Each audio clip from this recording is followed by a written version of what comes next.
along, peep, peep, peeping along. Fly along the rails as your wheels go round. Puff, puff, puffing along, peep, peep, puffing and puff, puff, puffing and steam around all day.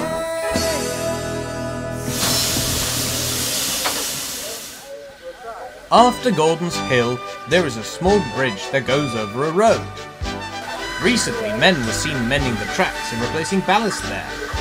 Track maintenance is always a pain, but when you're trying to slow down after being pushed down a hill, or trying to pick speed up again on a hill after slowing down, is even harder. The engines were getting annoyed by this, especially Gordon. "I am an express engine," he said one morning to the others. "I should be going at least 50 miles an hour when I reach that bit of track, not 20. "Fat Controller's orders, Gordon," Percy replied. "He does not want anybody having accidents at that part of the line." "I'm a bigger engine than you, Percy," Gordon replied. "I can go fast and not have an accident." Gordon puffed away.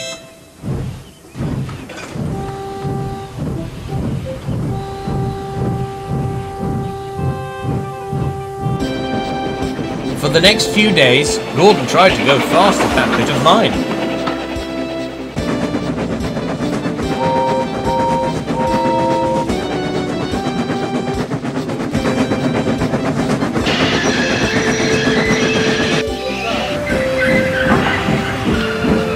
But his driver would slow him down each time.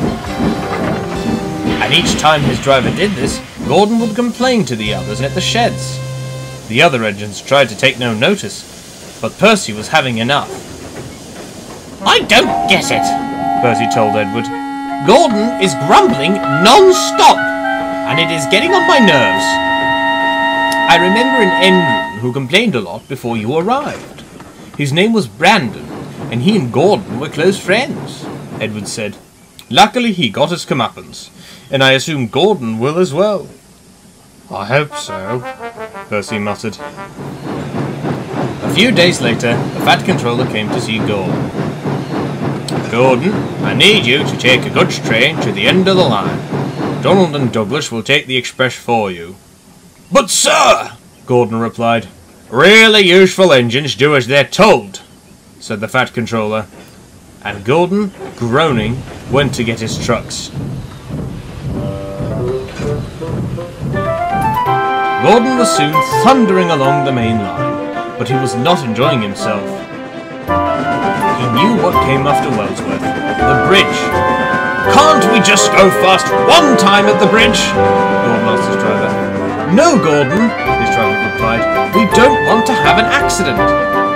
Gordon and his driver kept on fighting about it. However, if they took any notice to the line, they would have realized the warning sign and the red signal.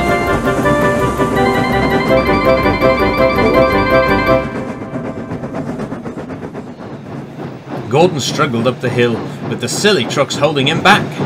"Get a move on!" Gordon shouted. "We will get a move on!" said the trucks. They soon reached the top of the hill. "On! On! On!" shouted the trucks, and they pushed Gordon down the hill. "Is this good now, Gordon?" laughed the trucks. "Stop! Stop!" Gordon shouted. Then he saw what was up ahead. The men were replacing a bit of track before the bridge. "Look out!" Gordon shouted. The men were startled and jumped clear.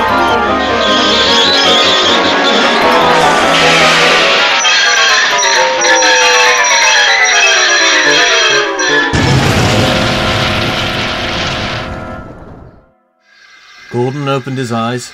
He found that he was on the roadway, on his side, with his tender over the edge of the cliff, about to fall. The silly trucks laughed, but Gordon just felt silly.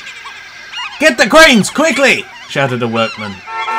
And the hours passed, and the engines could not believe their eyes as they passed, and laughed at Gordon. To make things worse, traffic was starting, and cars, buses and steamrollers, and much more were honking their horns and blowing their whistles at Gordon. "Oh dear," Gordon thought.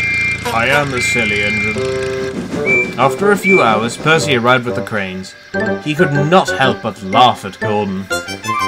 Is that Gordon I see on the road? Percy chuckled. Oh my, Gordon! I thought an engine like you would never have an accident at this part of the line while going fast. Gordon said nothing. After he was put back on the rails, he was taken to the works by Murdoch. However, Gordon said nothing. He had a lot to think about.